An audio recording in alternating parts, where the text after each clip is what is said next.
നമ്മളെ വിചാരിക്കാത്ത ആൾക്കാരായിരിക്കും നമ്മളെ അടുത്ത് കൂടുതൽ ഒരു ഇഷ്ടവും സ്നേഹവും ഒക്കെ ഉണ്ടാവുന്നത്. അതായത് നമ്മൾ എക്സ്പെക്ട് പോലും ചെയ്യൂല. ഇവർക്ക് ശരിക്കും നമ്മളെ ഇഷ്ടമാണ്. ഇന്നലെ ഒരു ഇൻസിഡന്റ് ഉണ്ടായി. അതായത് ഞാൻ ഇന്നലെ എന്റെ കുറച്ച് ഹെൽത്ത് ഇഷ്യൂസ് കാരണം എന്റെ ജോലി ഞാൻ ഇന്നലെ റിസൈൻ ചെയ്തു. അപ്പൊ ഞാൻ വിചാരിച്ചു ഞാനൊരു 1 year ആയിട്ട് അവിടെ വർക്ക് ചെയ്യുക, അവിടെ അങ്ങനെ ആരുമായിട്ട് അധികം കമ്പനിയൊന്നും അല്ല, എങ്കിലും ഞാൻ പോണില്ലെങ്കിൽ ആർക്കൊരു ആർക്കും അങ്ങനെ ഒരു ഫീലൊന്നും ഉണ്ടാവത്തില്ല. അവിടെ പോയി അത്രേ ഉള്ളൂ, അടുത്ത ഒരാൾ വരും എന്ന്.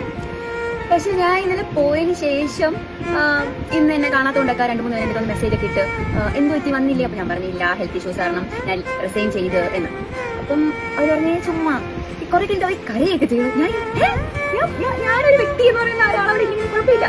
പക്ഷെ ഞാൻ പോയതിൽ ഞാൻ അവിടെ ഉണ്ടായിരുന്ന ടൈം പോലും ഞാൻ അവരോട് അധികം അങ്ങനെ കമ്പനിയൊന്നും അല്ല. അപ്പൊ ഞാൻ വിചാരിക്കുന്നു ഓക്കെ, ഇതൊക്കെ ഇവിടെ നിന്ന് ഇറങ്ങുമ്പോൾ അങ്ങ് പോകും, അത്രയ്ക്കുള്ള ബന്ധമേ ഉള്ളൂ. പക്ഷെ ഞാൻ പോയതിനു ശേഷം ഞാൻ പോയതിൽ അവർക്കൊരു വിഷമമൊക്കെ വന്നെന്ന് അറിഞ്ഞപ്പോ ഞാൻ ഇങ്ങനെ അപ്പൊ ഞാൻ വിചാരിച്ച് ഞാൻ പോയതിന്റെ സന്തോഷക്കണ്ണീരായിരിക്കും. അല്ലെന്നേ, അവർക്ക് ശരിക്കും ഞാൻ പോയതിൽ വിഷമമുണ്ടെന്ന്. ഞാൻ ആദ്യം 2 മിനിറ്റ് കളിക്കായിരിക്കും. അല്ല, ലൈഫിൽ നമ്മൾ വിചാരിക്കാത്ത ആൾക്കാർക്ക് നമ്മളെ സ്നേഹിക്കുന്നുണ്ട് എന്ന് നമുക്കൊരു അറിയുമ്പോ ഒരു സന്തോഷം വരില്ലേ?